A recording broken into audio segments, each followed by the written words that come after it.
Bonjour à tous. Donc je vais vous faire une petite rétrospective. Moi je suis un peu stressé, désolé, c'est le matin, je me réveille. Une petite rétrospective de ce qui est Hackers Voice, les 10 ans de la nuit du hack, toutes les éditions. Je vais vous repasser en revue l'ensemble des éditions pour voir de quoi on est parti, puis à quoi on est arrivé à Disney.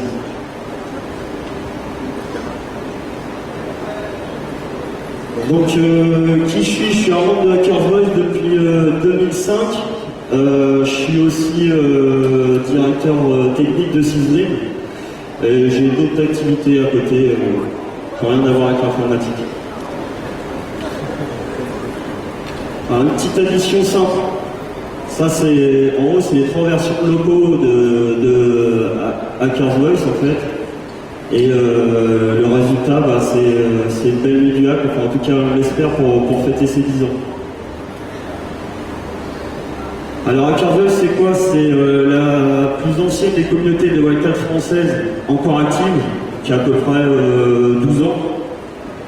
Le but d'Hackers Voice, c'est de démystifier, partager, d'éduquer les gens autour du hacking, pour justement le rendre accessible à l'ensemble des personnes et non pas une élite. Alors Hackers Voice, à la base c'était un magazine donc, qui est sorti en novembre 2000.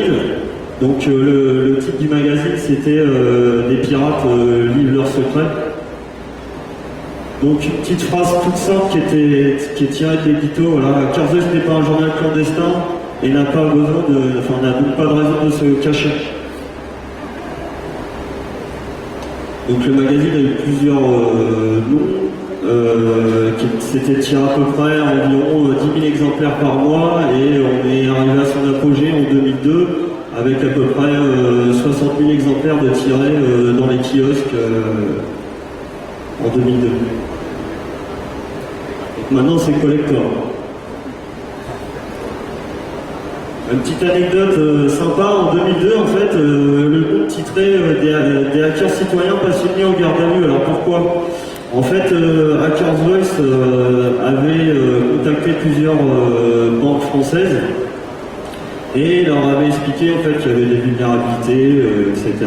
Bon, à l'époque c'est quoi un hacker, on se demande, etc. Donc, en gros, ils ont pas remercié les membres de Hackers Voice, ils ont porté plainte et il y a une saisie à l'académie. Donc Hackers Voice c'était aussi une académie, hein, on formait des gens comme vous et moi pour 200 € à peu près pour 2 jours de formation. Donc alors les locaux étaient très sympas parce que il y avait plein de tags partout, c'était vraiment l'old school, etc. Et en fait, quand la police est arrivée, ils ont saisi tout le matériel et du coup on a été obligé de fermer l'académie. Parce qu'on n'avait plus de matériel.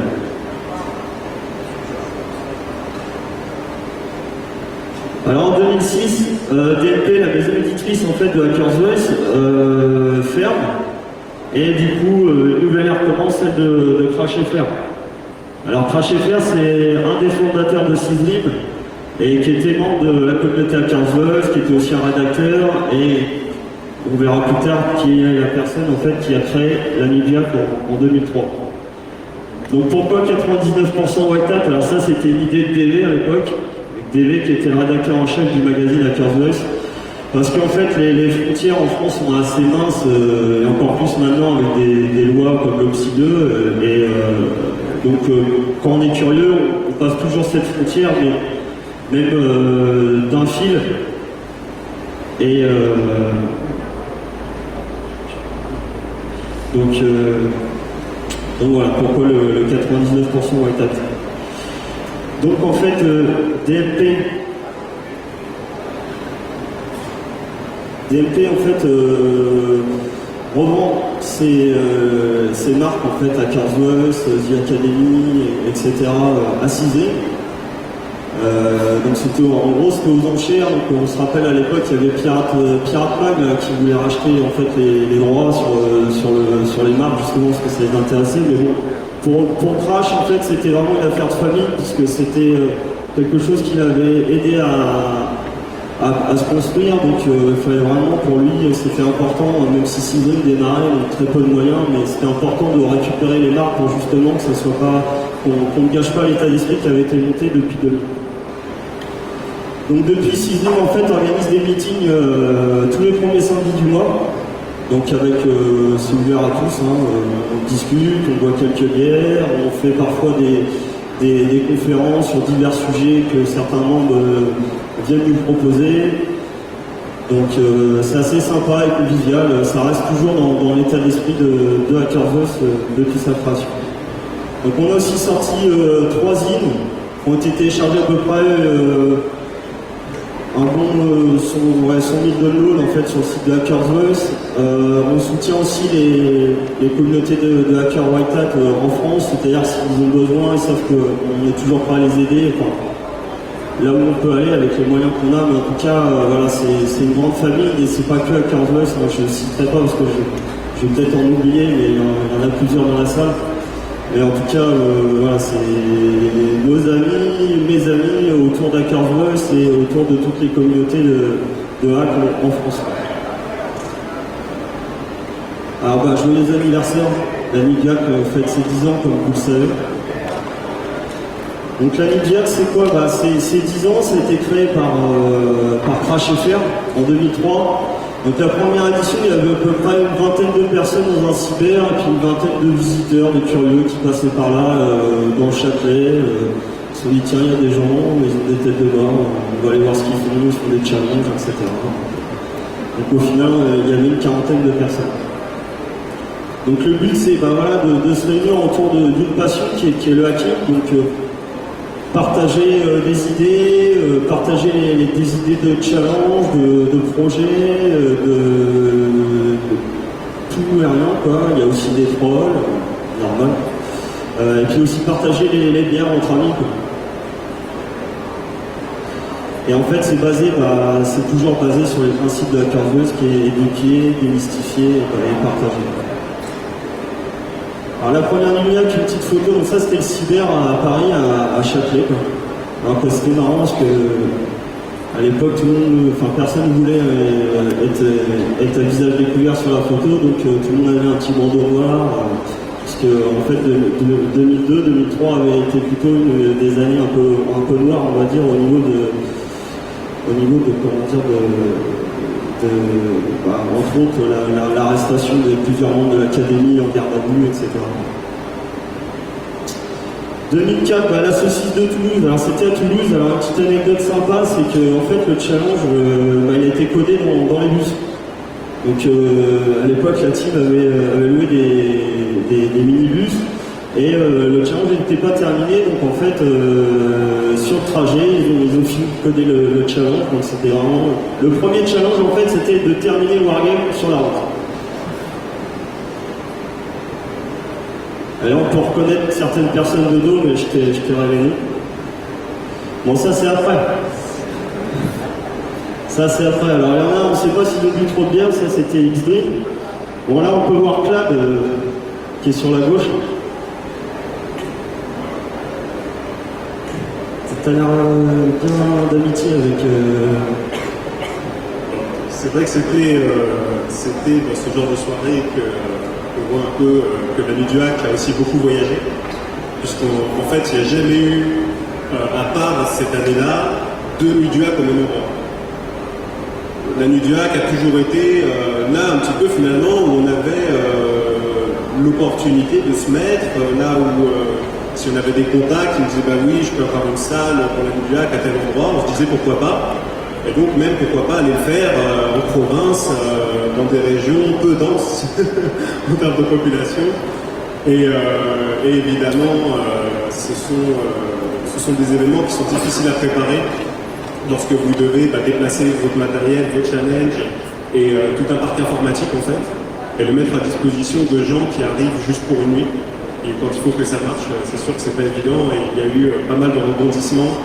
Mais je crois que de toutes les nuits du hack, il y a toujours eu à chaque fois des rebondissements, soit dans la préparation des challenges ou du reste. Donc ça là-dessus, c'est vrai que les organisateurs de cet événement qui vous accueillent aujourd'hui, eux ont tous les jours, toutes les minutes qui passent en ce moment, leur challenge à gérer qui est de vous accueillir dans les meilleures conditions possibles. Merci. Alors 2005, T'étais parti, je pense que c'est grâce à toi qu'on avait eu les locaux en plus cette année. Voilà, justement, on en parlait, donc la Nuit du Hack 2005 qui est organisée à Epitech, donc l'école d'ingénieurs dans le sud de Paris. Et là, typiquement, là, le gros avantage, c'est que le parc informatique était déjà sur place. Et donc, c'était une soirée assez animée, ambiance très étudiante, avec des rangées d'ordinateurs.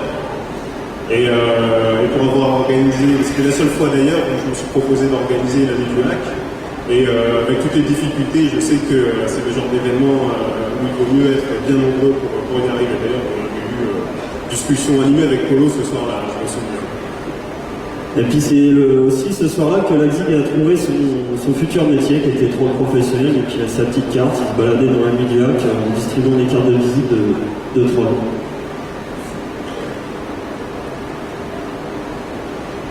Alors 2006 c'est là où tout commence pour moi, puisque en fait c'est cette année-là que j'ai rencontré Polo, enfin Crash FR, j'ai rencontré Bug, Cla, Kiro, Arctic, DV, enfin j'ai rencontré tout le monde cette année-là. On avait même monté une team pour faire le challenge qui s'appelait la Binousting, on s'en est plutôt mal tiré, vu le nom. On n'était pas trop opérationnel après une certaine heure. On a fini 5ème sans se forcer, c'était plutôt pas mal. Mais bon, Mog avait trouvé un petit truc sympa qui avait fait qu'on avait validé beaucoup d'épreuves d'un coup. Donc voilà.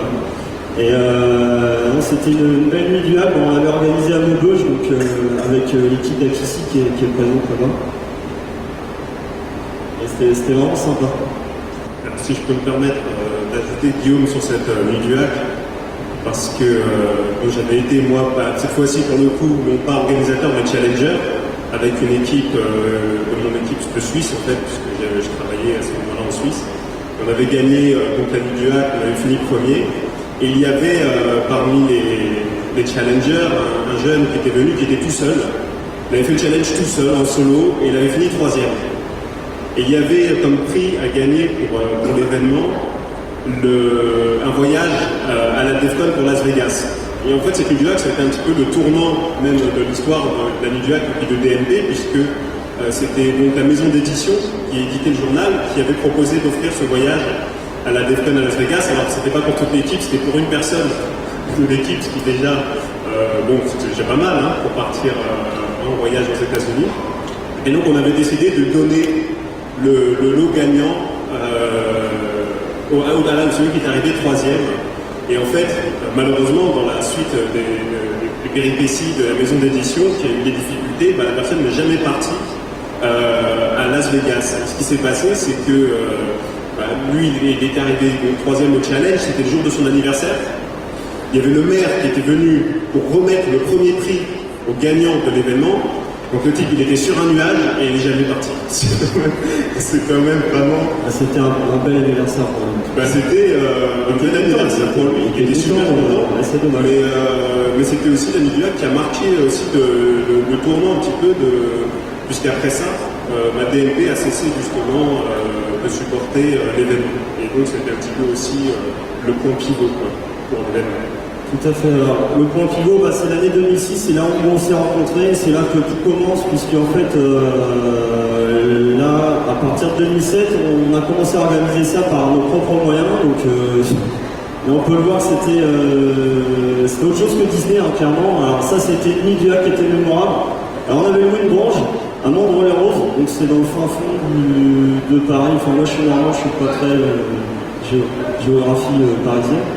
Et en fait, avec Polo, on s'était dit, on va le faire un petit peu en mode tough, c'est-à-dire que vous savez pas si vous pouvez venir à la nuit du Hack, donc vous devez vous faire valider, et après vous appelez un numéro de téléphone, vous savez toujours pas où est l'endroit, mais vous savez où est la gare. Donc vous allez à la gare, et arrive un moment, vous rappelez le numéro de téléphone, qui est une boîte vocale, et qui va vous dire l'endroit exact. Alors on avait loué des tables de jardin, il n'y avait pas de support d'écran, les conférences étaient projetées à même le mur qui avait au moins 150 ans de la grange, qui n'était pas. Enfin, la femme de ménage a passé par dans la grange, carrément. Et c'était assez. C'était sympa, on a tous bien rigolé, on était à peu près une soixantaine et c'était une très belle nuit du Hack. Et on avait fait venir un Pizzaio, donc quand vous achetiez votre place, le pizzaiolo vous donnait une pizza. Donc il a fait des pizzas, il a débité jusqu'à minuit pour les challengers, et les challengers partaient, ils allaient chercher des pizzas, et c'était vraiment convivial, quoi. C'était comme à la maison. Alors, il faut savoir que ici, à Disney, on a à peu près 80 mégas de bande passante sur Internet, et à un moment les autres, à un moment les roses, on n'avait pas beaucoup. Ça, c'était Internet à l'époque. On s'était débrouillé, je dirais pas comment exactement, mais en tout cas, voilà, c'est redondance, sponsorisé par Marlboro. Et l'ordinateur, je crois que c'était un P2, enfin, ça faisait très bien le boulot. Alors l'ISCIO à Orsay, c'était en 2008. Donc 2008, l'ISCIO, c'est une école en fait à Orsay où j'étais. Donc comme le disait Claude avant, ça marche beaucoup par contact. Et un truc sympa, l'ISCIO, on avait bien rigolé, c'est qu'en fait le lendemain, il y avait une foire à tout, il y a une personne qui est venue avec la voiture mais remplie jusqu'en haut, la 406, jusqu'au toit, et en fait il a essayé de revendre avant la foire à tout du lendemain. Il s'est dit c'est la nuit du lac, je vais vendre tout sur le parking. Donc il a vidé toute la voiture et on a retrouvé des trucs. Voilà. Je me demande même s'il n'y avait pas son sale dans la voiture. On avait bien rigolé, on a fait des super photos. Il y a même un film justement qui montre le bordel qu'il y avait dans la voiture. Une petite photo souvenir de l'époque, je crois qu'à cette époque-là on était 70-80. C'était sympa, on voit un petit peu, on voit pas très bien, mais en tout cas il y a pas mal de personnes qui sont des communautés encore actuelles françaises. 2009, alors 2009 c'était la première péniche à Paris, donc ça c'était vraiment fun. Et un petit truc, une histoire sympa, c'est qu'il y avait le bateau de Thalassa à côté, on avait besoin d'internet, en fait le mec de France 3 il arrive, il fait maintenant j'ai le RJBSI de France 3, vous avez qu'à le prendre pour internet. On a fait non, c'est la nuit là, on prend pas le câble de ton récit, surtout pas, tu sais pas ce qui va t'arriver, donc on s'était débrouillé autrement. On était juste à côté en fait de la péniche de Thalassa. Et il faisait beau. C'était, je pense, la dernière nuit où il a fait beau. C'était vraiment ça.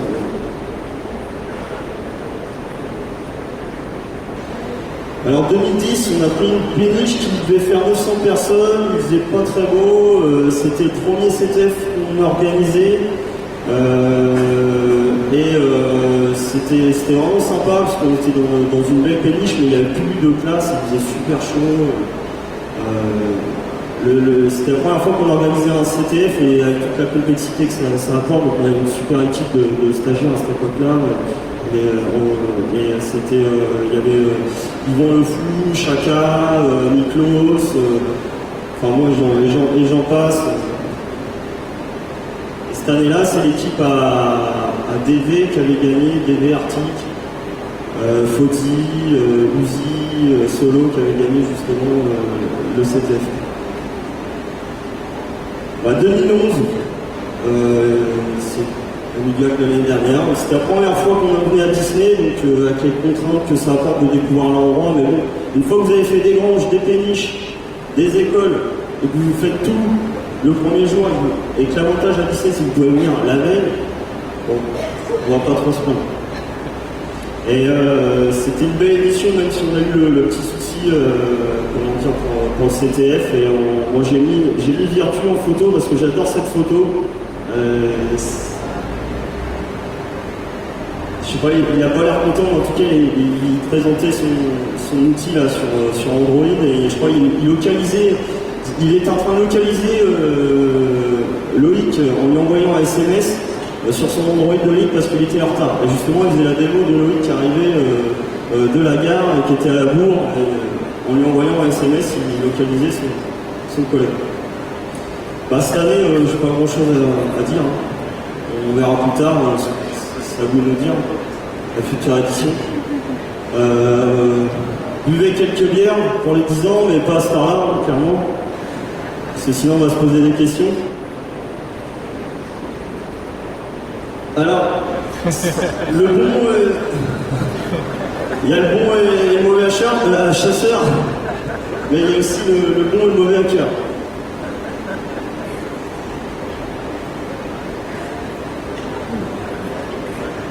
Alors, le bon, IAC, et le mauvais, bah, je peux pas dire IAC, c'est pas vrai, mais il dira.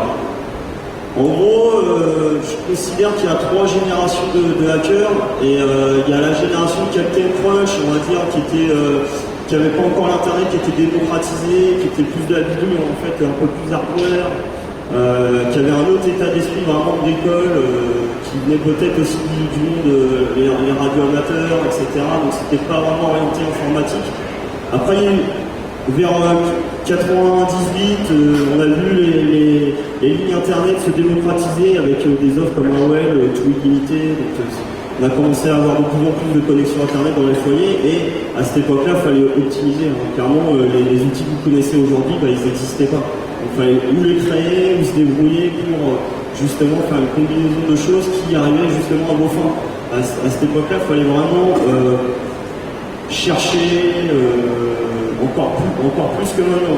Maintenant, on est dans une génération, il y a beaucoup de gens qui considèrent qu'ils savent faire du hacking et qui utilisent beaucoup d'outils qui existent déjà, qui ont été créés dans les 2 générations précédentes. Et il y a encore plein de choses à créer, donc c'est important que, justement, on va en venir au stade suivant, que voilà, le futur, c'est clairement c'est à vous de le créer, c'est aux plus jeunes d'entre nous, c'est garder un état d'esprit, c'est-à-dire ne pas prendre tout pour acquis. On peut encore créer des choses, c'est pas parce que vous pouvez télécharger, installer un produit qui fait des choses, qu'il faut s'arrêter là. C'est à vous de créer le futur du hacking, c'est à vous de créer l'unité du hacking en France, et il y a encore beaucoup de choses à faire. En tout cas, nous, chez HackersVoice, on supporte toutes les idées. Il y a plein d'autres groupes en France qui supportent aussi des idées, et il faut s'unir pour justement pouvoir avoir une vraie force et pas compter sur les autres pour arriver à quelque chose. Et j'ai mis une petite phrase du maître Yoda, mais je suis pas sûr qu'il ait dit ça dans Star Wars, mais je sais quel numéro.